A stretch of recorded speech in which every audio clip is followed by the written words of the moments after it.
Hi friends, இந்த வீடியோவில் paper flowers எப்படி பண்ணுறதுன்னு பார்க்கலாம்.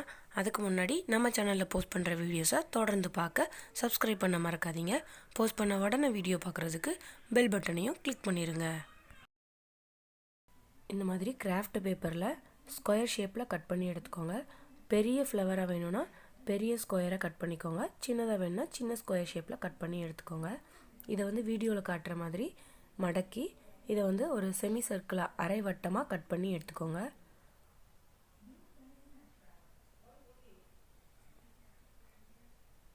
கட் பண்ணனா நமக்கு இந்த மாதிரி ஒரு ஃப்ளவர் ஷேப் கிடைக்கும். நம்ம மடிக்கும்போது மடிப்பு விழுந்த இடத்துலலாம் கோடு தெரியும். அந்த இடத்துல இந்த மாதிரி சின்னதாக கட் பண்ணி விட்டுக்கோங்க. அந்த கார்னர்ஸ் எல்லாமே ஃப்ளவரோட ஷேப்புக்கு வர்றதுக்காக அதை கொஞ்சம் நம்ம ஷேப்பாக கட் பண்ணி விட்டுக்கலாம்.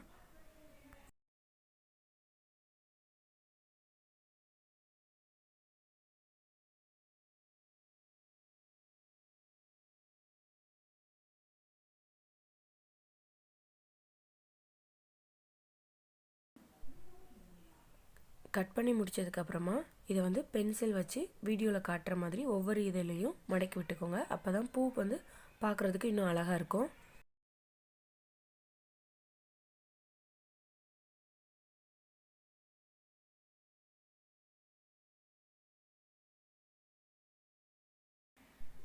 அடுத்ததாக அந்த கிராஃப்ட் பேப்பருக்கு கான்ட்ராஸ்ட்டாக ஒரு கலரில் சின்னதாக ஒரு சர்க்கிள் கட் பண்ணி அதை நடுவில் ஃபெவிகால் யூஸ் பண்ணி ஒட்டிடுங்க.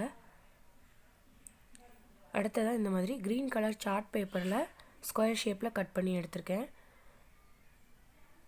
இதை செமி சர்க்கிளாக கட் பண்ணாமல் நம்ம அந்த இடத்துல ட்ரையாங்கிளாக கட் பண்ணிக்கோங்க.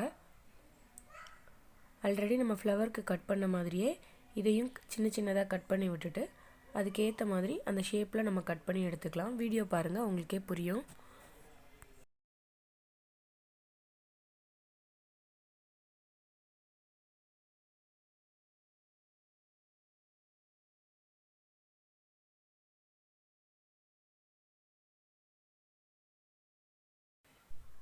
இதில் இந்த மாதிரி அடியில் இருக்க ஒரு இதில் மட்டும் தனியாக கட் பண்ணி எடுத்துருங்க.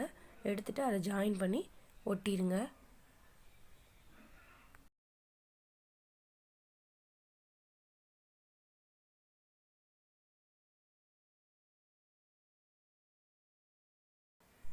அடுத்தது அதோட பின்னாடி இந்த மாதிரி கட் பண்ணி விட்டு சின்னதாக ஒரு ஓட்டை தெரிகிற மாதிரி கட் பண்ணிக்கோங்க.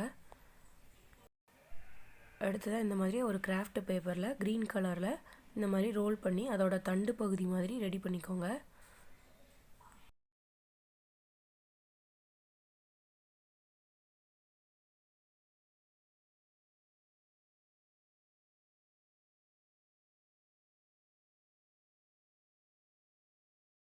தண்டு பகுதி மாதிரி ரெடி பண்ணதை அந்த க்ரீன் கலர் இதழ் மாதிரி நம்ம ரெடி பண்ணதுக்குள்ளே விட்டு ஃபெவிகால் யூஸ் பண்ணி ஒட்டிடுங்க.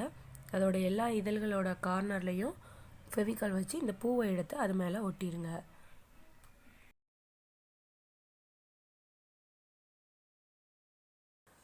இப்போ பாருங்கள், இதே மாதிரி நான் நிறைய ஃப்ளவர்ஸ் ரெடி பண்ணியிருக்கேன். இதில் அதோட தண்டோட நீளத்தை மட்டும் சில இதுக்கு பெருசாகவும் சில இதுக்கு சின்னதாகவும் எடுத்துக்கிட்டிங்கன்னா இந்த மாதிரி நமக்கு அழகான ஒரு பூங்கொத்து கிடைக்கும். நீங்களும் இதே மாதிரி ட்ரை பண்ணி பாருங்கள். அது எப்படி வந்ததுன்னு கமெண்ட் பண்ணுங்கள். இந்த வீடியோ உங்களுக்கு பிடிச்சிருந்தா லைக் பண்ணுங்கள், கமெண்ட் பண்ணுங்கள், உங்கள் ஃப்ரெண்ட்ஸுக்கு ஷேர் பண்ணுங்கள். நம்ம சேனலில் போஸ்ட் பண்ணுற வீடியோஸை தொடர்ந்து பார்க்க சப்ஸ்கிரைப் பண்ண மறக்காதீங்க. போஸ்ட் பண்ண உடனே வீடியோ பார்க்குறதுக்கு பெல் பட்டனையும் கிளிக் பண்ணிடுங்க. தேங்க்யூ.